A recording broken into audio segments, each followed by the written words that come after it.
I want 5 Mercedes trucks. The whole showroom froze. The shine of the glass, the smell of new leather, the chrome reflection on the grills. Everything went silent for a moment until someone let out a short, nervous laugh that turned into a wave of laughter. The echo of mockery bounced off the walls as if the word poor was carved into them. Jonas didn't back off. His worn cotton shirt, the dusty cuffs of his jeans, the calloused hands resting on the counter. He repeated without raising his voice, 5, the same, and with an engine brake that can handle wet hills. César, the salesman with a bright smile and shiny watch, walked closer like he was about to start a show. 5, Mercedes. That's right. For when? 48 hours. The laughter came back, this time with claps. One of the salesmen in the back mimicked a truck climbing a hill. Another joked if a toy truck would do. Jonas kept his calm, steady gaze, the look of someone who'd seen the night swallow tires on dirt roads and still kept going. Bea, the junior saleswoman, stayed quiet, observing. She noticed the short nails, the sunburnt skin, the slow blink before each answer. There was discipline there, it wasn't an act. Water, she offered softly. Thank you. César stepped aside, spun his tablet like a tray, and pulled up the potential client form. His first questions came out coated in fake politeness. Proof of income, business registration, credit limit, any collateral, or should we start with a used one? Outside the glass, in the yard, the heavy trucks rested like metal beasts waiting for command. The sunlight flashed across the paint. Jonas scanned the models quickly, reading the chassis height, axle width, and gearbox type with his eyes. He took a breath. I don't want a used one. Of course not. You want 5 brand new ones, César laughed. And I suppose you also want us to deliver them to the moon. I want the full technical sheet. Power, torque, differential ratio, estimated fuel use under full load. I want to know if they have integrated retarders and if the emission system's been updated. And I want written proof of delivery in 48 hours. The showroom, which had gone back to its usual noise, fell silent again. Bea blinked. Retarder. The mechanic in the back lifted his head. César put on his salesman face again. Sir, Jonas, right? We can look into that. But first, we need to know if you can actually buy them. César. The voice came like a warning. Augusto, the manager, came down from the glass office with quick steps and rectangular glasses. Let me handle this. Every eye turned to Augusto. He looked at Jonas the way someone checks a worn-out tire. Sir, you're disturbing our clients. I am a client. We're running a test drive promo for pre-registered fleet buyers. Are you pre-registered? I have a deadline. That's not a pre-registration. Augusto smiled without warmth. If you'd like to see the used ones, Bea can show you. But if you're here to play pretend about buying 5 Mercedes, I'm sorry, not during rush hour. The laughter came again, softer this time. The air conditioner hummed. Bea, red-faced, bit her lip. I said what I need. Jonas slowly set the water cup on the counter without a sound. 5 trucks, the same, delivered in 48 hours.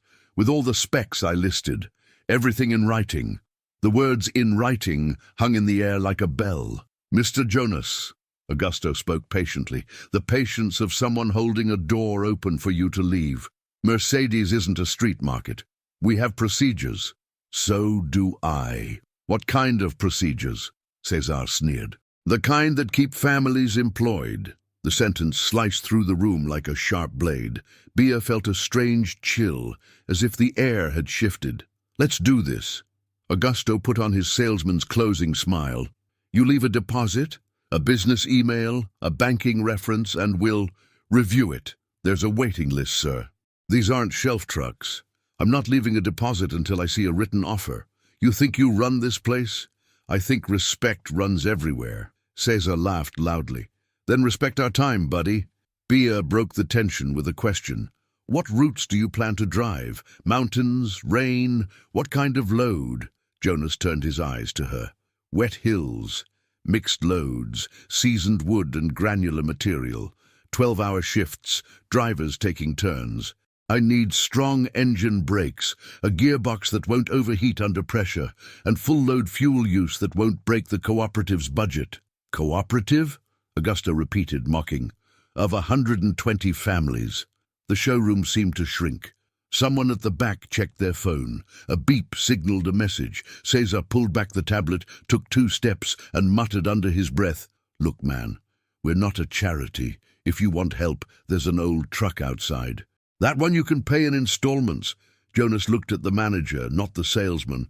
"You can kick me out, Augusto, but you'll be remembered for it." The manager straightened his jacket like putting on a mask. "Beer, show the used section to Jonas. I have a meeting." Jonas took a slow breath. He glanced once more at the yard. The rain was starting to draw a thin veil on the glass. 48 hours. He spun the empty cup on the counter, as if marking an invisible point. 48 hours, he repeated. 48 hours for what? Cesar sneered. So you'll learn what real work looks like. The office door slammed shut behind Augusto. This time, no one laughed. The silence that followed was strange and heavy, like someone had finally asked a question no one wanted to answer. Bea glanced toward the yard, then back at Jonas. "If you tell me exactly what you need, I can try." Jonas nodded. "You'll need courage." "I have it." He pointed toward the model in the corner, half hidden behind 2 shiny SUVs. "We'll start with that one." Then Augusto's phone buzzed loudly inside his office, and his face, behind the glass, went pale. The meeting didn't exist. Inside the glass box, the manager typed quickly, jaw tight, eyes jumping between the screen and the yard. When he came back to the floor, he carried his polished authority like armor. "Mr. Jonas, let's keep this short. Paperwork. You want 5 trucks? I need proof of income, the last 12 months of statements, a credit letter, real collateral, and the written proposal. After. Before." Cesar twisted his mouth beside him. "Buddy, this is Mercedes. We don't make counter-promises." "Neither do I." Bea pulled up the spec screen. Her hands trembled slightly, but her tone was steady. "You mentioned integrated retarder. We've got 2 models, with and without. On wet slopes, you'd go with the one that has it, right?" "Absolutely. Hub reduction axles. If the route's heavy mud, yes, but I need a balance between fuel use and durability. I want the differential ratio and how it performs at 1,200 RPM under full load." Cesar whistled like a siren. "Man, what a lecture! Do you have the fuel consumption chart under full load?" Jonas asked, looking at Bea. "I do. I want to see it." "After the paperwork," Augusto cut in sharply. "Company policy. Company policy is to sell. Company policy is not to waste time." "Then let's save time." Augusto leaned forward, his shadow swallowing part of the counter. "Do you even have a place to drop dead, Jonas?" The room gasped in short breaths. Bea's eyes went wide. The mechanic in the back started to speak, but held back. Jonas took a full 2 seconds before replying, "I've got a place to help people live." Cesar laughed, but the sound came out crooked. "All right, then." Augusto adjusted his suit jacket again. "We've got a used section over there. Easy payments, cheap maintenance. Start with 1, prove you can pay, then come back." 48 hours, Jonas repeated, not moving a single muscle except his lips. 48 hours for what? For delivery of the 5. The manager sighed. He gestured to the security guard, who stepped closer quietly. "Mr. Jonas, let's be reasonable. No documents, no talk. I brought what's enough." He placed an envelope on the counter. Augusto picked it up like it was something dirty. Opened it. On top, letter of intent for transport contract. Signatures, stamps, deadlines. Then, credit pre-approval, Zulaida and Associates Community Bank. The language was dry as stone. The amount, high. Augusto's smile cracked for half a second before he fixed it again. "Community Bank? That's not valid. I need a real institution. Real is the money transferred." "That's just a promise." "It's a letter of intent with a penalty clause." Cesar scoffed. "A penalty? How scary." Bea spoke softly. "I can verify the bank's registration, the partnership with the transport company, and check with the auditor. If the partnership exists, the pre-approval is valid for credit issuance on the equipment. You're not checking anything, Augusto snapped without even looking at her. It's procedure, Bea answered, surprised by her own courage. The manager ignored her. Mr. Jonas, we're not halting business over a cooperative. You judge by clothes. I judge by risk. Then look at the route. He turned Bea's tablet toward himself, finger steady, opened the specs for the truck he had pointed at earlier. He read the fine print, the kind salesmen usually skip. This one burns less fuel than the other under full load on long climbs. Why? Bea replied before sarcasm could form. Flatter torque curve between 1T100 and 1T400 RPM, better converter coupling in third gear, smarter shifting software for long descents. Jonas nodded. That's it. Now show me the cost per kilometer at full load with 12-hour driver shifts and predictive maintenance every 15,000 kilometers. Cesar clicked his tongue. Want us to sign you up for a class, Bea? The guy wants a lecture. Jonas looked at him like one looks at a stone on the road, not angry, not rushed, but determined not to stumble. I need those 5 trucks for one simple reason. If they're not on the road by Friday, the cooperative shuts down. 120 families lose work. There's a signed contract waiting for the fleet, and there are powerful people hoping we fail. Powerful people? Augusto asked. Competitors. From the glass office, the manager's phone buzzed again. Another shade paler. Who? Cesar asked, too curious. The same kind who laugh when a working man walks in here asking for 5 Mercedes. The words landed like dust. Bea opened the spreadsheet, lines and columns aligned. Full load cost per kilometer, she murmured. If you agree to remove the premium entertainment package and the chrome trim, I can lower total cost while keeping safety. I'm not buying shine, Cesar sneered. For you to find out what real work is. Augusto's office door slammed. This time there was no laughter. There was a curious, uneasy silence, like someone had finally asked a serious question. Bea looked away toward the yard, then back at Jonas. If you tell me exactly what you need, I can try. Jonas nodded. You'll need courage. I have it. He pointed to the model in the corner, almost hidden behind 2 shiny SUVs. We'll start with that one. Then Augusto's phone buzzed loudly inside the office, and his face, behind the glass, went pale. The manager's meeting didn't exist. Inside the glass box, Augusto was typing fast, jaw tight, eyes flicking between the screen and the yard. When he returned to the showroom, he carried his polished authority with him. Mr. Jonas, let's make this quick. Paperwork. You want 5 trucks? I need proof of income, the last 12-month statements, a letter of credit, real collateral. And the written offer? After. Before. Cesar beside him twisted his mouth. Buddy, this is Mercedes. We don't do promises over the counter. Neither do I. Bea opened the specs screen. Her hands trembled a bit, but her voice came steady. You mentioned an integrated retarder. We have 2 versions, with and without. On wet mountains, you'll insist on the one with retarder, right? Without a doubt. Hub reduction axles? If the route is heavy mud, yes, but I need a balance between fuel use and toughness. I want the differential ratio and how it behaves at 1,200 RPM under full load. Cesar whistled like a siren. What a class, huh? Do you have the consumption per kilometer chart at full load? Jonas asked, looking at Bea. I do. I want to see it. After the paperwork. Augusto cut in, harsh. House policy. The house policy is to sell. The house policy is not to waste time. Then let's save time. Augusto leaned in, his shadow swallowing part of the counter. Do you even have a place to drop dead, Jonas? The showroom breathed in short gasps. Bea's eyes widened. The mechanic in the back lifted his head, ready to say something, then held back. Jonas took a full 2 seconds before answering. I've got a place to make people live. Cesar laughed, but it came out crooked. All right. Augusto smoothed his jacket again. We've got a used section over there. Soft installments, cheap maintenance. Start with 1, prove you can pay, then come back. 48 hours. Jonas repeated, barely moving anything but his mouth. 48 hours for what? For delivery of the 5. The manager sighed.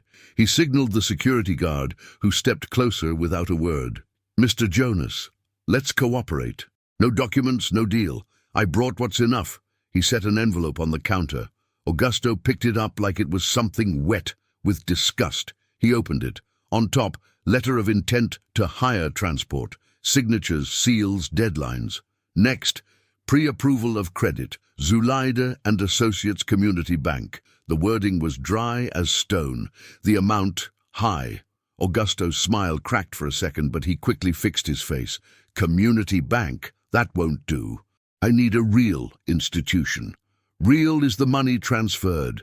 That's just a promise. It's a letter of intent with a penalty for breach. Caesar snorted, ironic. Penalty? How scary.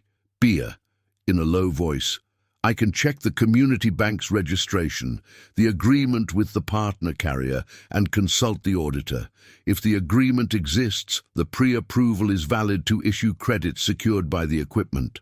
You're not going to check anything, Augusto shot, without looking at her. It's procedure, Bia answered, surprised at her own nerve. The manager ignored her. Mr. Jonas, we won't stop the flow for a cooperative. You judge by clothes, I judge by risk. Then look at the route. He turned Bia's tablet toward himself, finger steady. He opened the sheet for the model Jonas had pointed to in the corner. He read the fine print salesmen usually skip with customers. This one uses less fuel than the other under full load on long climbs. Why? Bia answered before any sarcasm could form. Flatter torque curve between 1D100 and 1,400 RPM, better converter coupling in reduced third gear, smarter shift software on long descents. Jonas nodded. That's it. Now show me cost per kilometer at 100% load, with 12-hour shifts and predictive maintenance every 15,000 kilometers. Cesar clicked his tongue. Shall we schedule a class, Bia? This guy wants a lesson. Jonas looked at him like one looks at a stone in the road. No anger, no hurry, but determined not to trip. I need these 5 trucks for a simple reason. If they're not on the road by Friday, the cooperative shuts. 120 families lose work. There's a signed contract waiting for the fleet, and there are big people wanting us to fail. Big people? Augusto. Competitors. From the glass office, the manager's phone buzzed again. A new, pale tone. Who? Cesar asked, too curious. The same kind who laugh when a simple man walks in here and asks for 5 Mercedes. The words landed like dust. Bia opened the spreadsheet. Rows and columns aligned. Cost per kilometers at full load, she murmured. If you agree to drop the premium entertainment package and the chrome trims, I can lower the total cost and keep safety. I'm not buying shine. And what if the auditor shows up? I'll freeze the system. Bia was left alone at one end of the desk, fingers flying across spreadsheets, eyes darting to the door every time it opened. She'd grown up in a modest neighborhood. She knew what it was like to be judged by your sneakers. She could tell the difference between a bluff and a cry for help. And in that calloused-handed man, she had seen something else. Structure. The office phone rang. Bia! Manager's office now. She climbed the stairs. Through the glass box, the showroom below looked like a stage. Augusto handed her a paper. You'll send this to the client, she read. Proposal. She stopped. It was a trap, a package stuffed with useless items, inflated interest rates, a priority delivery clause with no fixed date, and a penalty that only applied to the buyer. This is wrong. This is sales. This is disrespect. Augusto took off his glasses. You're mixing charity with business. We don't play social worker here. And who gets the commission if it all goes wrong? She asked, surprising even herself. The manager gave a thin smile. Send it, or let Cesar handle it. And stay in the used section for the rest of the day. Bia folded the paper. I'll deliver it, she said and walked off. She just didn't say to whom. At the counter, before calling Jonas, she pulled up a file from the system. Real inventory, new arrivals, hidden reserves, for high-value clients. She found them. 5 units, exactly the ones he had pointed at in the corner, locked with a 3-letter tag, VIP. Her heartbeat jumped. She looked at the glass office. Inside, Augusto was pointing at a screen, Cesar laughing beside him. Bea dialed. "Mr. Jonas, it's Bea. Talk to me. I've got a proposal. Not the one they told me to give you." A second of silence, rain on glass. "I'm coming back," he said. "Come through the front door. It's the only one I know." She looked again toward the glass box, and for the first time that day realized the fear was upstairs, not down. And just as she hung up, the system froze. The VIP tag flickered, and a new name appeared on the 5 units, Ramiro Log. Bea felt her stomach twist. Those were the perfect trucks, the premium batch, and suddenly Ramiro Log showed up as priority reservation. She took a deep breath, opened the audit log, took screenshots, and saved them in a hidden folder. Cesar appeared behind her, his fake friendly voice dripping with poison. "Working hard, Bea. Big client coming in. We've got to give priority to those who matter." "Who decided that?" "The one in charge." He gestured with his chin toward the glass office. Augusto came down, his cologne mixing with arrogance. "Did you get the draft I asked for?" "I did." "Then send it. I'll talk to the client first." "Which client?" "Jonas." The name scratched the air like chalk on a board. "He's coming back," Bea added. "He's not getting in," Augusto said flatly. "Security!" The man in the black shirt stepped forward, radio crackling on his shoulder. "If a man shows up in a worn shirt and muddy pants, stop him at the door. Tell him the system's down." Bea took a step forward. "That's discrimination. That's management. That's fear." Cesar laughed. "Fear of what?" "A co-op. Of people who work better than you," Bea said, surprising herself with how steady she sounded. Cesar stopped laughing. The silence dropped like a curtain. "Bea, office." "Now," Augusto ordered. She climbed the stairs again. The office felt smaller this time. The manager shut the door too carefully. When someone's dangerous, they don't slam. "You're forgetting your place. I'm remembering yours." "Which is?" "To sell to those who buy, not to hide stock for your friends with promised commissions." His face darkened. "You can't prove anything." Bea placed her phone on the table, screen off, but recording. "Then let's talk about the VIP tag." He didn't bite. His smile was stone. "Go downstairs and do as you're told. I'll go. And I'll serve people who respect this place, who respect the brand, who respect others." That's called getting fired. Getting fired is losing your badge. Losing your soul is worse.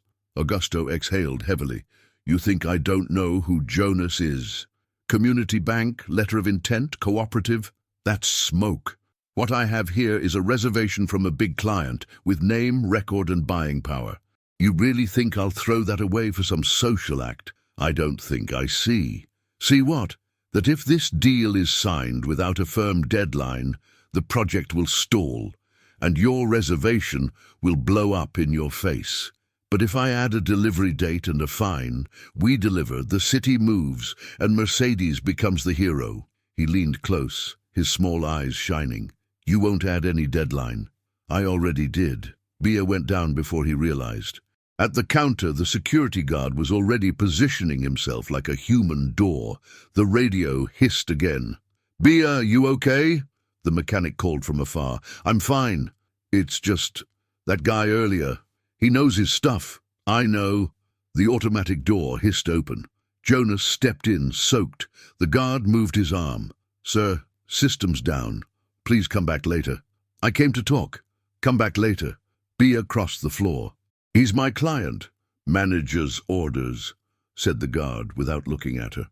"Respect from who?" Jonas asked through his teeth. The showroom froze again. Augusto came down fast, Cesar behind him. "Mr. Jonas, I want the proposal." He cut in. "I'm finishing it. I said I'd be back in an hour. And I said there's a waiting list." Bea lifted the page. "I've got a complete proposal. 48-hour delivery deadline. Penalty for delay, 5 identical units. No useless extras. with retarder, proper differential ratio and predictive maintenance included. Cesar stepped forward, trying to snatch the paper from her hand. "Are you out of your mind?" he hissed. "I'm finally clear." "Bia." Augusto spoke her name like a whip. She looked straight at Jonas. "If you sign here, I'll personally take responsibility for every step until you get the keys in your hands. I'll put my name on that promise." A knife-cut silence followed. Then came the low murmurs, the air buzzing with tension. "Your name?" Jonas asked. "My name." He picked up the pen. "Then it'll be with you." The pen tip touched the paper, and at that exact second, the monitor blinked. "Preferred reservation confirmed. Ramiro Log." Augusto's face split into a triumphant grin. "Unfortunately, Mr. Jonas, those 5 units have just been taken."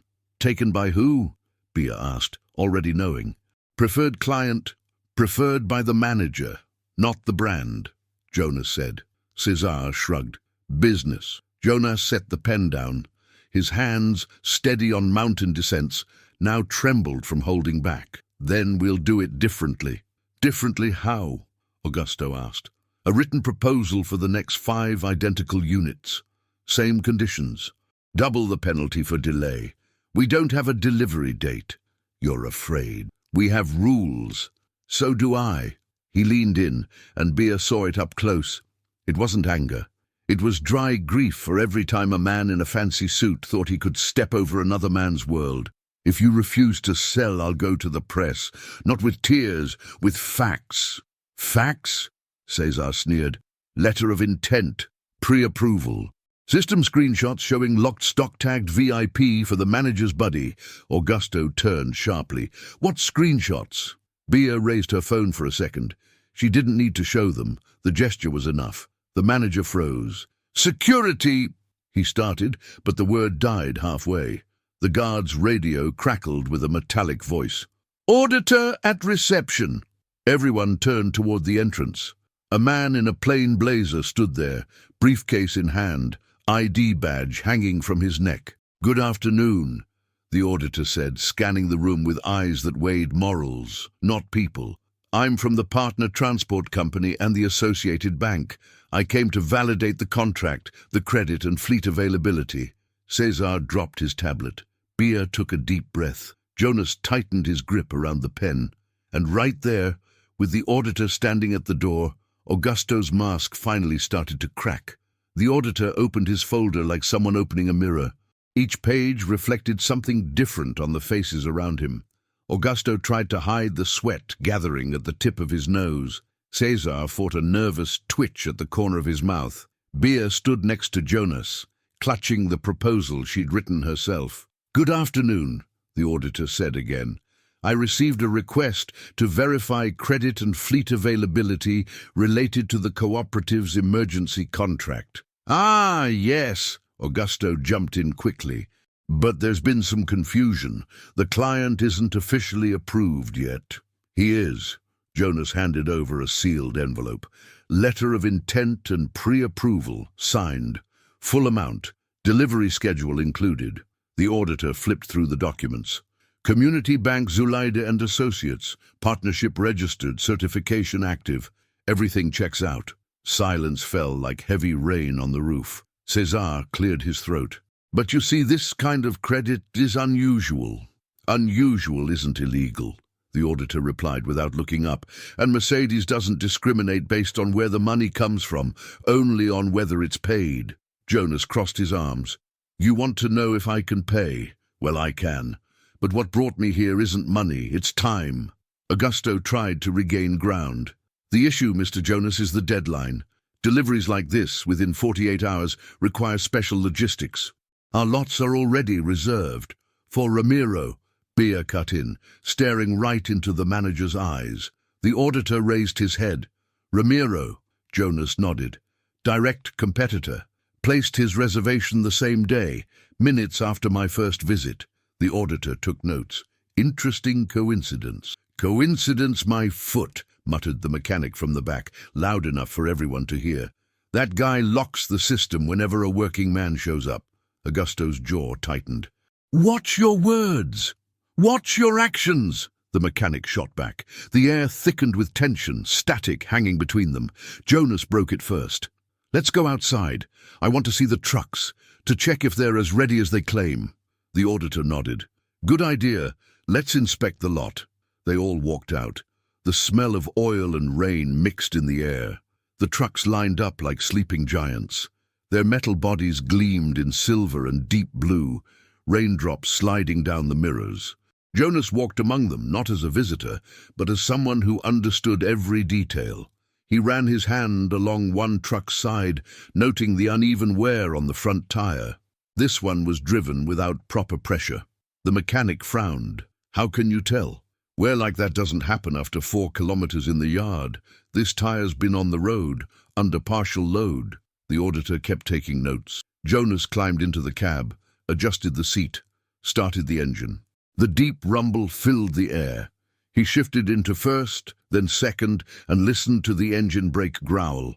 "Hydraulic retarder brakes," Jonas remarked. "Good choice, but the control software's outdated. Response is sluggish."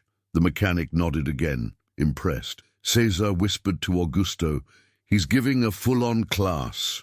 Jonas parked, turned off the engine, and stepped down. "If I'm taking 5, I want written guarantees, proper tire calibration, updated braking software, and a full technical manual in Portuguese.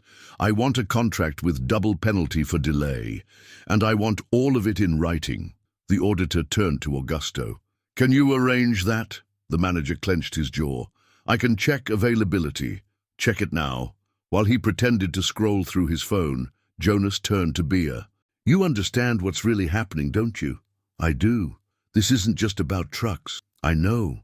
It's about how people treat those who seem to have less." The auditor watched them, silently taking notes. He'd seen plenty of scenes like this before, but never someone so composed, so precise. Jonas went on, "These machines are good, but what ruins them is the man who sells as if the customer were the enemy." Augusto returned. "I can release only 2 vehicles right now. The other 3 are under inspection." "That's a lie," said the mechanic. "They've been ready since yesterday." "Quiet!" "It's noted," said the auditor calmly, without even looking up. Jonas walked to the truck in the back. "This one has a 12-speed automatic, right?" "Yes," Bia replied. "Show me the average fuel use on long descents." She opened the tablet and showed him. Jonas smiled. "Perfect. With this setup and the right brake adjustment, I can take the Nova Aurora slope without burning pads. Saves 15% on fuel." Cesar, embarrassed now, muttered, "This guy should be selling for us." "Maybe one day I will," Jonas said, not even turning his head. The auditor closed his folder. "Mr. Jonas, your paperwork is in order. The pre-approval fully covers the value. The only pending issue is internal. The dealership system still needs to release it." "And who does that?" "The manager." Everyone looked at Augusto. He took a deep breath, sweating. "I need approval from headquarters." "Then call them." "Now?" "Now." The manager swallowed hard and grabbed the phone. His voice came out stiff. "Yes, I have a client here. Yes, a cooperative. Yes, letter of intent. 5 units. Yes, 48-hour delivery." Pause. A distant voice on the other end. "Understood," he said, hanging up. "Well?" asked Jonas. "Approved." The auditor smiled for the first time. "Congratulations. Let's finalize it." But Augusto wasn't done. "Mr. Jonas, as you said yourself, this is a risky deal. I'd recommend reviewing the terms." "Review what?" "The penalty. It's doubling." The manager swallowed again. The auditor extended his hand. "Shall we sign tomorrow?" "Today," said Jonas. "Every minute matters." Bia took a deep breath. The wind blew hard, making the dealership flags flutter. The other salesmen watched in silence. Jonas looked toward the horizon, where the mountain range was veiled in mist. "These trucks will be crossing that road before sunset on Friday, with or without you." While the auditor gathered the documents, Augusto received a new message, the name flashing on the screen. "Ramiro, don't let him take them. Lock the system. I'll pay double." Augusto looked from Jonas to the phone. And for the first time, he hesitated. The rain grew louder, hammering the dealership's glass as if warning of an incoming storm. Jonas and the auditor stood ready to sign. Bia, papers in hand, reviewed every clause. Augusto, however, kept nervously tapping his phone screen, sweat beading on his forehead. The Mercedes system flashed a red notification. Server connection error. Transaction temporarily suspended. "This can't be," Bia muttered. "Oh, it can," Augusto said, hiding a short grin. "Looks like everything's down. Must be the weather." Jonas studied his face. Far too calm for someone losing a multi-million deal to a system crash. "Interesting," said the auditor, "because my network's fine." "Must be the dealership's server," Augusto insisted. "Or someone's stalling for time," Jonas added. Cesar, who had stayed quiet, started walking slowly away, phone in hand, pretending to make an innocent call. Jonas tracked him with his eyes. "Who's he calling?" "Clients," Augusto replied, too quickly. "Clients or accomplices?" Jonas asked. The showroom turned cold. Bia crossed her arms, staring at the manager. "It wasn't the weather that crashed the system, Augusto. It was fear." The auditor raised his ID badge. "I'll need to see the control panel." "External access isn't allowed," Augusto snapped. "I'm an accredited auditor. If you refuse, I'll report interference in the process." The word interference cut through the air. Everyone knew the weight it carried. The manager hesitated, but there was no way out. "Fine, but only for a few minutes." They headed to the IT room. The technician sat pale-faced, staring at a screen full of red lines. "Someone accessed the system remotely," he said. "Duplicate reservations, changed priorities, and Mr. Jonas's batch locked due to delivery conflict." "Can you trace the IP?" the auditor asked. "Yes." The screen blinked. "External address. Origin, Ramiro Log Transports." Bia turned to Jonas. "Now it's clear." Jonas took a deep breath. "They knew about the deadline. They knew about the cooperative, and they bet we'd give up." The auditor picked up his phone. "I'm issuing an immediate report to headquarters." Augusto turned pale. "That's an overreaction." "It's fraud," the auditor replied, cold as steel. Jonas walked back into the showroom. Cesar was hurriedly ending a call. "Talking to Ramiro?" Jonas asked. "I don't know what you're talking about." "Then delete your call log." Cesar's face drained of color. Bia stepped forward and spoke loud enough for everyone to hear. "I saw the duplicate access. The VIP tag was moved under the manager's command, and Ramiro placed his reservation right after that."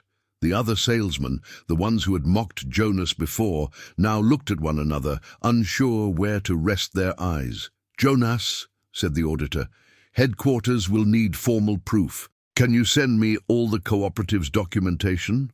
"Everything in writing," Jonas answered, "and with a copy to the press if needed." The manager stepped closer, his voice shaking. "Let's talk, Mr. Jonas. No need to make a scene. I can fix this quietly." "You've fixed things quietly long enough," Jonas replied, "always for the ones stepping on others. If you want, I can release 2 trucks right now and—" "5," Jonas interrupted, "or nothing." The dealership's landline rang. The technician answered, glancing nervously at the group. "It's Mr. Ramiro," he said. "Wants to speak with the manager." "Put it on speaker," ordered the auditor. The voice that came through was metallic, arrogant. "Augusto? What the hell are you doing? I already sent the deposit. If you sell to that other guy, it's on you. Got it?" The silence in the room was absolute. The auditor looked at Augusto, then at Jonas. "It's over," he said. "Fraud confirmed." Ramiro kept talking, unaware everyone could hear. "That co-op clown won't last a month. I bought the delivery first. He can crawl back to the mud." The auditor ended the call. Jonas breathed out, not angry, just steady. "You all heard it. That's how they talk about us." Bia lowered her eyes, tears of outrage shining. "But today," Jonas continued, "we're not bowing our heads." The auditor lifted his clipboard. "Conditional approval. I authorize release of the blocked lot. And Mercedes HQ will open an investigation into the system tampering." Cesar took a step back. "I was just following orders." "Orders don't wash away shame," Jonas replied. The manager tried one last move. If you go through with this deal, Ramiro will retaliate. He's got friends in City Hall, in the banks, and I've got people. Jonas cut him off. And people are what keep this country standing, not fear. The wind howled outside, tearing a banner loose from the lot. It slammed against the glass like thunder. Bea looked at the clock. 26 hours gone, 22 left. Jonas nodded. Then from now on, we work twice as hard. The auditor sealed the papers inside an envelope. Mr. Jonas, if you want to secure transport, I can order a direct inspection and issue a clearance report. That way, no one can freeze the system again. Do it, Jonas said, and send me a copy by email and print, everything in writing. Bea straightened her back. I'll oversee the inspection myself. Those trucks are leaving this place, even if we have to push them out. Jonas smiled for the first time. Pushing's fine by me. That's how I got this far. Augusto dropped into his chair, defeated. The showroom began to move again, but differently this time. The looks weren't mocking anymore. They carried quiet respect, the kind born when someone sees a simple man take down an empire with calm and truth. As Jonas stepped outside, the wind kicked up dust from the lot, and the hum of idle engines felt like a silent chorus of machines waiting for command. He looked at Bea. When this is over, you'll see what a real cooperative looks like. I already do, she said. While they walked toward the gate, the auditor's phone buzzed with a new message. Investigation launched. Headquarters requests full report on manager Augusto and client Ramiro log. The tide had turned. But the clock was still ticking, and the enemy, now exposed, wouldn't go down quietly. The reception's digital clock read 2:12 p.m. when Jonas left the dealership. The rain had stopped, but the ground still mirrored the grey sky. The wind carried the smell of diesel and urgency. 22 hours, Bea muttered, clutching her clipboard. Plenty, Jonas replied, as long as nobody sleeps. Out in the yard, the 5 trucks waited for final inspection clearance. The auditor typed quickly on his tablet, syncing with Mercedes HQ. Once the system confirms, this batch will be locked for exclusive cooperative delivery. No local manager can interfere. Jonas nodded. Do whatever it takes. The mechanic, who'd been watching quietly, stepped closer. I can start calibrating the tires, Mr. Jonas. They came a bit soft from the last test. Go ahead, Jonas said, but no manager signatures. I'll sign later. What matters is they roll out ready. Meanwhile, inside the office, Augusto and Cesar plotted in silence. He's gonna pull it off, Cesar said tensely. Not if his insurance isn't cleared, Augusto muttered. You're sabotaging the policy? I'm just delaying it. No active coverage, no transport authorization. He might have credit, but he can't take the trucks. Cesar hesitated. And if they find out? They already found everything. Augusto muttered. What's one more stain on a dirty name? He grabbed the phone and spoke in a low tone. Ramiro, we can still stall this. I need your help.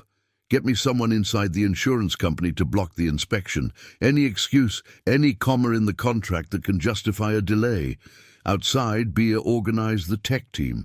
Check oil levels, tighten every nut, inspect the electrical and ABS systems. Nothing can fail.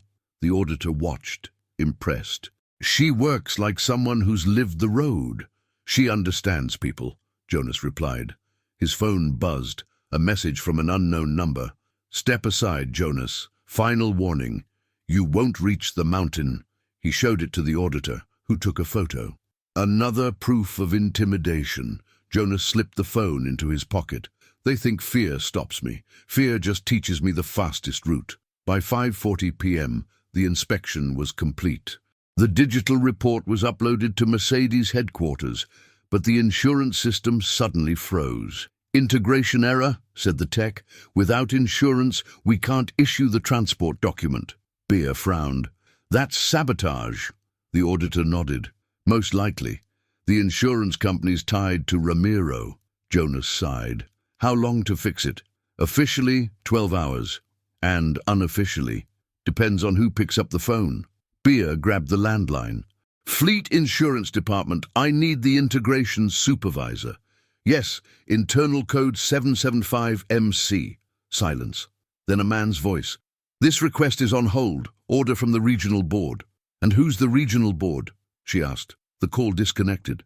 Jonas scratched his chin. They're burning the clock. Then let's play with time too, Bea said. How? If the system won't release the policy, we'll take the printed inspection straight to the insurance office. Once they see the auditor's signature, no one will dare sign off on a fraud. The auditor raised his badge. I'll come with you. At 6:10 p.m., the three of them left in one of the trucks. City lights glowed on the wet windshield. In the back seat, the auditor typed up a preliminary report. From the office window, Augusto watched them drive off, phone to his ear. They're heading to the insurer. Keep the plan going. Meanwhile, on the road, a black car cruised slowly beside their truck, its occupants peering in. Bea noticed. Did you see that? I did, Jonas said. Let them. Anyone who follows is already behind. They reached the insurance headquarters at 7:15 p.m. The gate guard glanced at their documents and frowned. Office hours are over. Not for 22 families waiting for food, Jonas replied firmly. Orders are orders. Then hear a new order, said the auditor, showing his badge. Official inspection. Urgent case registered with Mercedes HQ. If you deny entry, you'll be obstructing an audit. The gate opened. Inside, a man in a cheap suit greeted them nervously. You can't be here. We are, Bea said, handing him the inspection. The system was deliberately frozen. We need a manual release. Who sent you? The truth, Jonas replied. The man hesitated. I'll have to call my superior.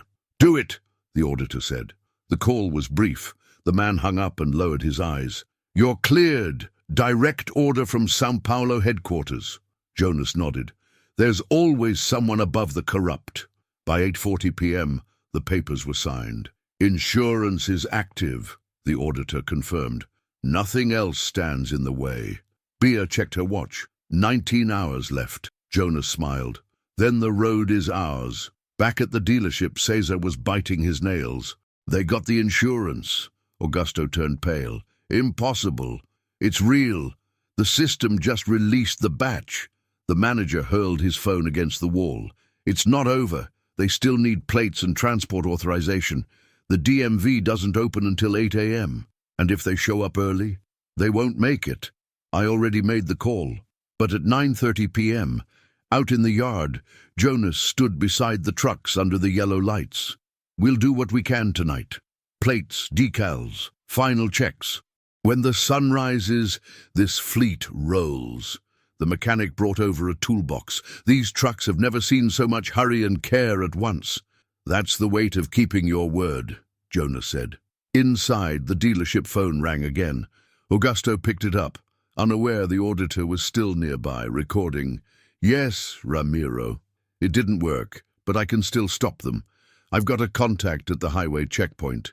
If he tries to take the mountain road before registration clears, they'll pull the fleet over. The auditor captured every word. Out in the yard, Jonas ran his hand along the first truck's side. These machines are going to make history. And if they try to stop us, Bea asked, then they'll stop too, because nothing blocks what's right when people push together. By midnight, the last truck was ready. Cold wind brushed the drivers' faces. Jonas looked at the dark horizon, then at his watch. 19 hours just became 18. Every minute counts. Inside the office, Augusto locked drawers in a rush. On the corner of the desk, an envelope from Mercedes HQ flashed red. Official audit. Investigation opened. He slumped into his chair, defeated. If he makes it down that mountain, I'm finished. And outside, the engines roared to life, cutting through the night. The countdown had begun. Time was no longer the enemy. It was the witness. Dawn broke heavy, wrapped in thick fog that swallowed the dealership yard. The silver truck sat in perfect rows, exhaust vapor curling like smoke from sleeping beasts, ready to descend the mountain. The clock read 6:10 a.m. Jonas, Bea, and the drivers had been there long before sunrise. Each wore the cooperative's reflective vest, eyes tired from a sleepless night, but still burning with resolve. The auditor was back too, coffee in one hand, folder in the other. As soon as the DMV opens, we register the plates and release the convoy, he said. Jonas nodded. And then the road. Inside, behind the glass office, Augusto watched with bloodshot eyes and shallow breath. His suit was wrinkled, his hair a mess. His phone buzzed again and again. Messages from Ramiro. Last chance. If those trucks leave, you're finished. The manager shot to his feet. They're not leaving, he muttered. Not even if I have to lock the gate myself. By 7 a.m., the main gate was still shut. Jonas approached, holding the documents and the auditor's report. The same security guard stood there, arms crossed. Manager's orders. No one gets in or out today. Orders without reason are just fear in disguise, Jonas said. I just follow orders. Then follow a higher one. Don't build walls where there should be bridges. The guard hesitated. Bia stepped forward. Look, everything's legal. The auditor validated it. If you block this fleet, you're obstructing a public contract. You really want that on your back? The man glanced at the trucks, then at the gate. His radio crackled, Augusto's voice yelling, "If you let them through, you're fired!" The guard froze. Jonas looked at Bia, then at the clock, 7:12. "Every minute weighs a ton," he murmured. Then a car horn shattered the tension. A black sedan stopped just outside the fence. Ramiro stepped out, crisp suit, venomous grin. "Well, look who's stranded. Roads closed, huh, co-op man?" Jonas didn't reply. Ramiro walked closer, eyeing the trucks. Beautiful machines. Shame they're not going anywhere. The contract expires at noon, and when it does, it's mine. "You should take care of your name," Jonas said calmly. "My name buys cities, my friend.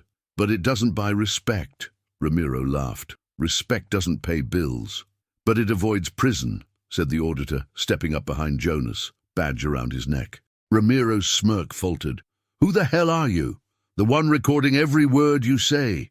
"Oh, please, what is this? A show?" "A report," the auditor corrected, "and a formal complaint to Mercedes headquarters." Ramiro chuckled nervously, but the tension in his eyes gave him away. "Good luck racing the clock." He raised his wrist to show his watch. 5 hours left before your time's up, and you're still behind that gate. Jonas faced the guard. "Son, open the gate." "I can't." "Then look at me. I'm not here for trucks. I'm here because 120 families need to work. If I lose this contract, they don't eat. And you know what it's like to see a hungry child." The guard blinked fast, swallowed hard. Ramiro saw it. "Don't even think about it. I'll have you fired. And he'll have me walking the right path," Jonas said. "Open it!" The clank of the lock echoed like a gunshot. The gate creaked open. Ramiro froze, disbelief spreading across his face. Jonas took 2 steps forward, wind hitting his face. "Now step aside." Ramiro backed up, still smiling, but the sound was hollow. "You think you've won?" "No, I've only started." But the next hit came fast. 2 DMV inspectors pulled up in a pickup truck. "Temporary suspension," said the older one, showing a document. "Anonymous report of irregular insurance." "That's a lie," Bia said. "The policy was validated yesterday." "Maybe so, but protocol says we suspend until verification." Ramiro crossed his arms, pleased. "The law is the law." Jonas looked at the auditor. "It's a stunt," the man said, "but technically they can hold it for 4 hours. And the deadline's in 5, Jonas added. Ramiro grinned, removing his sunglasses. "Sometimes justice sleeps in, and sometimes it wakes early," Jonas said. The younger inspector, who'd been quiet, looked down at his tablet. "Sir, may I check something?" "No, follow procedure." "But look," he insisted, "the report came from the dealership's own email." The older man frowned. "You sure?" "Positive. Internal IP." Bia turned toward Augusto, who stood at a distance, pale as paper. The auditor scribbled a note. "That's enough to lift the suspension." Ramiro stepped forward. "That proves nothing." "What it proves," said Jonas, "is what happens when fear runs out." At 10:02 a.m., the auditor received the message from Mercedes HQ. "Suspension revoked. Immediate release of fleet." Jonas turned to the drivers. "Start the engines." Ramiro stepped back again. "This isn't over." "It is," Jonas said, "because now everyone's seen who you are." The trucks roared to life. Their engines thundered like a rising storm, echoing through the city streets. Passers-by stopped to watch, drawn by the sound of something that felt bigger than machines, a kind of justice on wheels. Ramiro stumbled toward his car, but the engine wouldn't start. Poetic irony at its finest. Jonas climbed into the lead truck, met Bia's eyes and said, "If the world were fair, respect wouldn't be a luxury. But today, we'll teach the price of laughing at the wrong man." She smiled, eyes bright with tears. "It's going to work. It's done." The gates swung fully open. The convoy began to roll out. People clapped, phones raised high, recording every second. The growl of the engines mixed with the wind, and with the silent music of victory. But in the middle of the street, one last obstacle waited. 2 police cruisers stopped the line of trucks. "Routine inspection," said the sergeant. Bia sighed. "Not again." Jonas stepped down, handed over the folder. "Everything's documented. Audit, contract, release papers, insurance policy." The sergeant scanned the files quickly, nodded to the other officer and waved them through. "Have a safe trip, Mr. Jonas." "Thank you, Sergeant. And congratulations. It's not every day we see ordinary folks giving a lesson in courage." Jonas climbed back in, turned on the radio and spoke to the drivers. "Go down in formation, 100 meters apart. Today's not just a delivery. It's a statement." The sun finally broke through the clouds.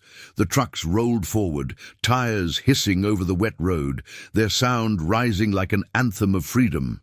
Bia stayed by the gate, watching from a distance, her hair tossed by the wind. Augusto, defeated, went back into his office, and Ramiro stood frozen on the curb, watching the convoy disappear. The silver reflections of the trucks shrinking in the mirror of his own hatred. But the story wasn't over yet. Poetic justice still had one more card to play. The trucks descended the mountain like a chain of steel in motion, each one catching the sunlight as it finally broke through the clouds. The rumble of their engines sounded like a song of triumph. Down in the city, people were already recording videos, posting pictures. Captions read, "The cooperative convoy won." At the dealership, the mood was the complete opposite. Augusto's phone wouldn't stop ringing. Calls from headquarters, the national audit, the local press. The manager, drenched in sweat, tried to piece together words that no longer fit. It was a misunderstanding, a technical issue. "Stop!" interrupted the voice on the other end. "Mercedes doesn't negotiate with sabotage. The audit team will take over the branch by Monday. Hand over your keys and prepare your statement." Augusto stared at Cesar, pale and silent at his desk. "It's over," the manager muttered. "Not for him," Cesar replied quietly. Hours later, the construction site on the mountain was alive, full of trucks, workers and TV cameras. The cooperative's logo shone proudly on every door. Dona Zuleide stood there, headscarf bright, smile even brighter. "I told you he'd come back," she repeated to every reporter who asked. Jonas stepped down from the first truck. The damp ground reflected dozens of curious faces. A reporter approached him. "Mr. Jonas, can you confirm you faced resistance trying to buy these vehicles?" "I did," he said calmly, "but what hurts most isn't the resistance of the system. It's the prejudice. And what would you say to those who doubted you? That those who laugh at the poor forget the poor are the ones who build the roads the rich drive on." Applause erupted, echoing through the hills. The auditor appeared next, microphones surrounding him. "Mercedes has officially confirmed the cooperative's contract. An internal investigation has been opened into abusive practices at the dealership. And the manager," a reporter asked, "suspended, and the competitor, Ramiro Log, is under investigation for fraud and intimidation." Dona Zuleide raised her hands to the sky. "The road is rough, but truth is a bulldozer." Laughter and tears rippled through the crowd. Jonas climbed onto an improvised stage, a flatbed truck draped in blue tarp. "These trucks aren't mine," he said, facing the people. "They belong to all of us. The cooperative, the drivers, the families. We didn't win to prove we could buy a Mercedes. We won to prove that dignity has a license plate too. And today, it's rolling down this road. The applause grew louder. Children ran toward the trucks, touching the shiny metal like it was gold. How many hours were left? Bia asked, now wearing a Mercedes national uniform, standing beside the auditor. 2, Jonas replied. But when you move with purpose, time moves with you. Bia smiled. And you kept your word. 5 trucks, 5 futures. 5 chances to change tomorrow, Jonas said. Meanwhile, back at the dealership, the scene was very different. 2 official auditors from headquarters stood before Augusto. We found emails, recordings, and evidence of remote access to the system, one said. I just followed orders. Whose orders? Ramiro's. Then be ready to answer alongside him. The door opened. Ramiro was escorted in by 2 federal agents. His expensive suit suddenly looked too small. This is political persecution, he shouted. No, said the auditor, this is consequence. Ramiro glared at Augusto. You idiot. I told you to fix it. And I told you to stop, the manager replied, exhausted. But you thought the world was yours. Outside, reporters captured everything. Headlines spread fast. Businessmen arrested after sabotaging community cooperative. Local news showed footage of the silver trucks winding down the mountain, the caption reading, Work defeated arrogance. At the construction site, the city's mayor arrived surrounded by aides. Mr. Jonas, he said, shaking his hand, the city is proud of you. We needed people like you to drive progress forward. Jonas smiled faintly. Progress comes when we learn to see beyond suits and ties. Donna Zuleide stepped forward, clapping her hands. Now speak, Jonas. Say what we all want to hear. He took a deep breath. It's not money that measures a man's worth. It's how much he can endure being underestimated without losing his dignity. Silence for a moment, then applause. The drivers honked their horns, the families shouted, and the sound echoed through the mountains like a celebration. Bia, overwhelmed with emotion, climbed onto the improvised stage.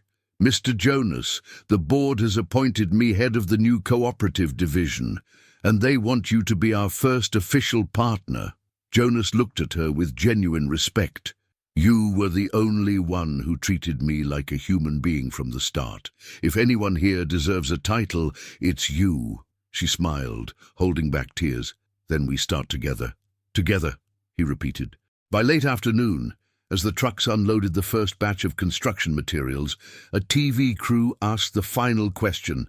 Mr. Jonas, what did you learn from all this? He looked toward the horizon, where the sun hid behind the ridge. I learned that the world judges by the shoes, but the road judges by the steps, and a steady step from someone who believes is worth more than any brand. The camera zoomed in on his face, a simple man with calloused hands and calm eyes. And what would you say to those salesmen who laughed at you? Jonas gave a faint smile. I'd say thank you, because without their laughter, I wouldn't have remembered how strong it is to walk in silence. Horns blared again, in perfect rhythm. 5 Mercedes trucks, with the cooperative's name painted in blue and white, rolled down the lit road like 5 fulfilled promises. And in that moment, the entire city realized true wealth isn't in those who buy what they want, but in those who earn what they need without losing their soul. 2 days later, the sun shone as if determined to highlight every detail of the turnaround. The Mercedes dealership yard was packed. Cameras, reporters, employees, and onlookers. The story of the cooperative's victory had spread across the region. And now, the national board itself had come to close the case publicly. Jonas arrived in the same truck where he had once been humiliated. The tires rolled slowly over the gravel, the engine rumbling like a reminder. What was once doubt had become a symbol. Bia stood beside the executives from headquarters. Light suit, confident posture, but the same eyes as before, the eyes of someone who never stopped believing. The salesmen stood in a line, whispering among themselves. Cesar kept his head down. Augusto sat at the back, a ghost, waiting for judgment. The regional director, a man with grey hair and a commanding voice, took the microphone. We are here today to officially recognize the Zulide and Associates Cooperative as an official Mercedes-Benz Brazil partner and to announce deep changes in our internal practices. Applause thundered through the room. Jonas stood still, face calm, eyes steady. A few days ago, the director continued, this very yard witnessed something that would shame any company that calls itself modern: prejudice, neglect, and arrogance. But it also witnessed the opposite: courage, decency, and skill. And those virtues came from a man who walked in here drenched in rain, but with his head held high. Cameras flashed. Jonas turned slightly toward Bea, and she nodded. The director motioned for him to come forward. Mr. Jonas, on behalf of Mercedes-Benz, we offer our formal apologies for the treatment you received at this dealership. From this day forward, this branch will bear a new name, the Zulide Cooperative Unit. The hall erupted in applause. Cesar began to cry, his hands trembling. Augusto lowered his face, unable to meet anyone's eyes. Jonas took the microphone. I didn't come here for revenge. I came to remind everyone that respect should come standard from the factory. A luxury truck may cost a fortune, but a gesture of humanity is still the cheapest investment in the world. The audience fell silent. I don't want anyone to lose their job. I want them to learn, to look in the mirror and ask themselves if they sell machines or dreams. Because when a salesman laughs at a simple man, he isn't laughing at poverty, he's laughing at his own ignorance. The director nodded, visibly moved. Beautifully said. And that's why we'd like you to become our first community ambassador. You'll represent Mercedes in social programs, teaching what no technical manual can: ethics and dignity. Jonas hesitated for a moment before replying. I accept, but on one condition. What condition? That the first person to lead this project be her. He pointed at Bea. All eyes turned to her. Bea swallowed hard. Mr. Jonas, I only did what was right. And that's exactly why you deserve to be where what's right belongs, out front. The audience applauded again. The director shook her hand. Congratulations, Miss Bea, the new manager of the Zulide Cooperative Unit. Cesar stepped forward, tears streaming down his face. Mr. Jonas, I'm sorry. I laughed. I mocked you. I thought I was on top. But you showed me I was just standing on the wrong side. Jonas placed a hand on his shoulder. Those who learn from shame are already halfway to wisdom. At the back, Augusto stood slowly. May I speak? Silence fell. He walked to the center of the hall, each step heavy. I deserve everything that's happening. I thought power meant making others bow. Now I understand that true power is knowing when it's time to bow yourself. And I bow. He turned to Jonas. Forgive me. Jonas took a deep breath. I don't hold grudges. Only hope that you treat the next Jonas differently. The director stepped in. The company will enroll everyone involved in a corporate re-education program, and part of this quarter's profits will go towards supporting regional cooperatives. It's the least we can do. The applause returned, louder this time. Jonas picked up the partnership contract, the same kind of paper that had once been denied to him. This time, it bore the Mercedes logo at the top and his name at the bottom. He signed slowly, with the same pen he'd carried since the very first day. In writing, he said with a smile, just like I always asked. The audience rose to their feet. Cameras flashed. Outside, the sunlight reflected on the truck's chrome grills, as if fate itself had been polished by hand. Bea raised the new sign and fixed it above the dealership entrance. Zulide Cooperative Unit, where respect is the first contract. Jonas stepped down from the stage.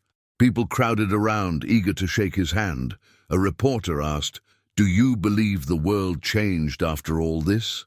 Jonas replied with the calm of someone who had already won silent wars. The world doesn't change when a poor man buys a Mercedes. It changes when a Mercedes learns to listen to a poor man. The entire hall went still.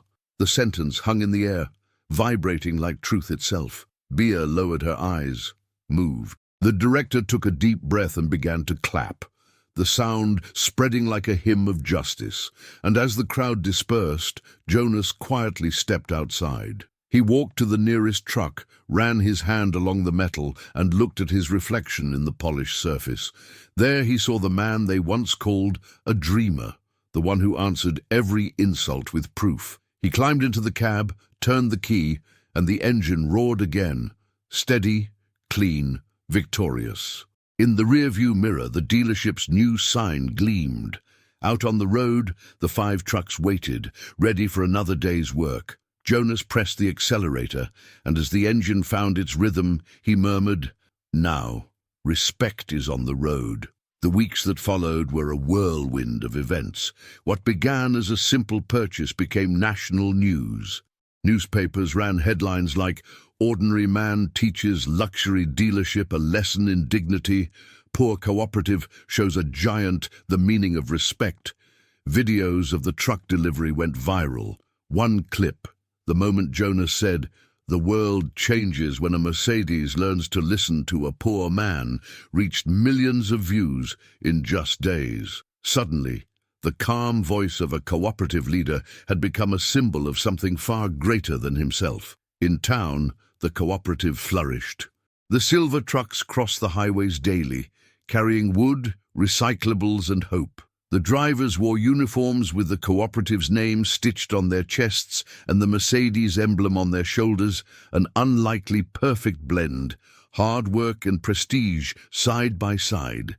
At the warehouse, Donna Zuleide managed papers and meetings with a smile that never faded. "Did you see that, Jonas?" she'd say.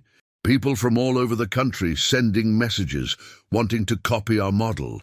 Jonas would reply in his steady tone, "I've always said it. Examples pull harder than speeches." Bea, now the manager of the new unit, visited the cooperative every week. Each time she arrived, the workers would clap. "The Mercedes lady!" They'd shout, laughing. She'd smile back. "You mean the Zuleide lady?" In the back of the warehouse hung a large banner that read, "In writing, with rights. With respect." One evening, Jonas and Bea sat on the back of a truck, watching the sun sink behind the mountains. "Did you ever imagine all this?" she asked. "Not even half," he replied. "But I always imagined respect. And when you dream of respect, everything else comes as a bonus. You've become an example, you know. They've invited you to give a talk in São Paulo, at Mercedes headquarters." Jonas laughed. "A talk? I can barely speak fancy." "But you live fancy," she teased. A brief silence followed. The faint sound of engines climbing the mountain echoed in the distance. "You changed a lot of lives," she said softly. "I didn't change anything," he replied. "I just reminded people of something that never should have been forgotten." On television, a new campaign began airing. Scene: a simple man with rough hands walks into a dealership. The salesmen stop, watching. Voiceover: "Don't judge a customer by his shoes. Judge by his story." Tagline: Mercedes-Benz, "Respect is the first contract." Jonas watched the commercial for the first time, surrounded by the drivers in the warehouse. When the final line appeared, silence filled the room. "That's your voice, Jonas," shouted Tiao. "It's not mine," he said. "It's ours." The following week, a team from Mercedes national headquarters visited the cooperative. The same regional director who had praised him at the ceremony brought a proposal. "Mr. Jonas, we'd like your help training our sales staff. You understand people, and that's what we're missing." Jonas thought for a moment. "I'll accept, but only with one condition." "Another one?" the director joked. "That you learn to listen not only to the buyers, but to those at the bottom, the mechanics, the drivers, the guards, because respect doesn't start at the sale. It starts in the conversation." The director nodded. "Deal." Meanwhile, Augusto attended hearings and gave statements. His life had turned upside down, but surprisingly, one day he showed up at the cooperative, wearing simple clothes, no suit, no watch. Jonas saw him from a distance and walked to meet him. "Did you come to collect something?" "No," the former manager replied. "I came to learn." They stood there for a few seconds, the sound of the trucks humming in the background. "I lost everything," said Augusto, "but I gained a bit of shame. I want to help." Jonas thought for a moment. "There's an opening in maintenance. Doesn't pay much, but it's honest. I'll take it. Then start tomorrow, and remember, here, no one stands above the other. Bea, watching from afar, smiled. This cooperative's going to end up saving the world, she murmured. The next month, the cooperative inaugurated its new headquarters, solar panels on the roof, modest offices, and a community classroom. The project was named the School of Respect, a place to teach young people about ethics, work, and leadership. Donna Zuleide, emotional, cut the ribbon. "We learned the hard way, but we learned," she said. "Now, no one needs to be humiliated to understand their own worth." The first course, Human Service and Corporate Empathy, taught by Jonas and Bea. On the main wall, in big bold letters, was written the phrase that had changed everything: "In writing, with rights." With respect. Months later, during a national TV interview, someone asked Jonas, "Do you think the world has become fairer?" He replied, "The world doesn't change overnight, but every time someone chooses to treat another person with respect, a small piece of the world gets better, and a small piece of injustice dies." The host smiled. "And do you still drive a Mercedes?" Jonas chuckled. "No, I still drive the same life. I just changed the road." The audience applauded. As night fell, Jonas drove alone up the mountain. He stopped the truck at the same spot where he once promised himself he'd return with a fleet. He rolled down the window. The cold wind brushed his face. Down below, the city lights flickered, reflecting what had now become the cooperative's symbol. He thought of everything: the laughter, the locked gate, the rain, the signature. And he whispered to himself, "They called me a dreamer." Little did they know that dreams belong to those who work wide awake. The radio played a soft old song, almost like a road hymn. Jonas smiled, shifted gears, and descended the mountain in the same silence he had once climbed it, the silence of a man who no longer needed to prove anything. And so, the story of the man who entered a luxury dealership poor and left rich in respect became legend. Because sometimes the greatest lessons in life come from those who never meant to teach, only to do what's right. The road slept under the moonlight. 5 Mercedes trucks sliced through the night silence like constellations on wheels. In the first one, Jonas drove alone, window down, the cold air brushing his face. Outside, the mountains seemed to listen. Strange to think it all began right there, with a sentence the whole world laughed at: "I want 5 Mercedes trucks." That day, he looked like a man out of place. Today, it was the place that felt too small for him. The radio crackled softly, playing an old tune. Jonas glanced at the mirror. Behind him, the headlights of the other trucks blinked in sequence, as if saying, "We made it." He smiled, but gently, without pride. It was the smile of someone who hadn't gained anything except what truly mattered: respect. The shoulder was empty, the damp asphalt reflecting the lights. He pulled over at a high point on the ridge and stepped out. From up there, he could see the city glowing below, a mosaic of trembling lights that seemed to breathe. He took a deep breath. The air smelled of rain and memory. He closed his eyes and listened to the distant hum of the other engines. It was a song made of labor and perseverance. That sound, once just a dream, was now the music of dignity rolling freely down the roads.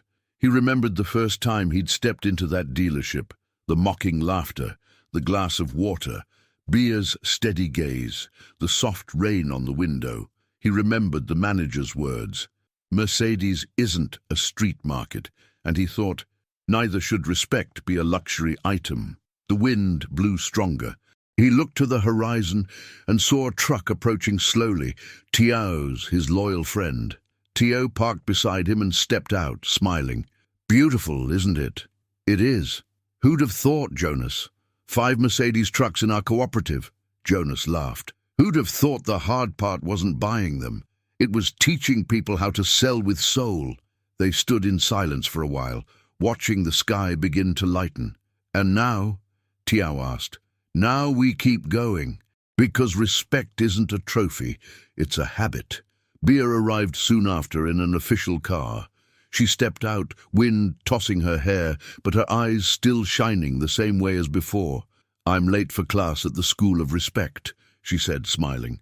Jonas teased, "Then you better hurry, or you'll get marked absent." "Oh, yeah, and who exactly do I learn from?" "From the road," he said. "It teaches every day that the ground only feels far for those who forget to walk." Bea stood quietly for a few seconds, gazing at the mountains. "You know, sometimes I wonder, what if you had given up that day?" Jonas looked at the sky, thoughtful. "Then maybe someone would still be laughing in there, but the world only changes when we stop laughing at someone's pain and start listening to what it's trying to say." The wind blew again. The clouds parted, revealing a slice of sunrise behind the hills. The golden light spread across the truck's cabins, making the metal shine like gold. "Look at that," said Bea. "Even the sun decided to show up in writing." Jonas laughed. "Stamped and certified." The sound of engines filled the air again, each truck starting one by one, like a mechanical orchestra. The drivers waved from inside their cabs. The horns echoed through the valleys, blending with the song of the birds. Jonas climbed back into the cabin. He looked in the mirror and saw Bea and Tiao waving, the wind fluttering the cooperative's flag. On the side of the truck, the phrase painted in blue letters seemed alive. "In writing, with rights, with respect." He shifted into first gear, and the truck began to roll forward slowly. The road stretched ahead, wide, clear, full of promise. The sound of the engine felt different now, lighter, surer, more his. As he drove down, he remembered Donna Zuleide's words. "The road is rough, but the truth is a bulldozer." And he smiled, because now he understood. The truth doesn't move fast, it moves steady, and it always arrives. That night, television replayed the documentary made about the cooperative. Images of Jonas shaking Bea's hand, of Donna Zuleide cutting the ribbon, of Augusto working humbly in maintenance. The narrator said, "Some call it luck, others destiny. But those who know the road understand it wasn't luck, it was effort, it was courage, it was respect." The footage showed the 5 trucks climbing a mountain, the sunset reflecting off their chrome, the cooperative's logo glowing. Jonas's voice closed the program. "A man is measured by what he builds, not by what he wears, and whoever builds with dignity leaves a road where there once was only dust." Silence. Black screen. The end. Days later, someone placed a small plaque on the wall of the new Mercedes unit. No name, no signature, just a single phrase.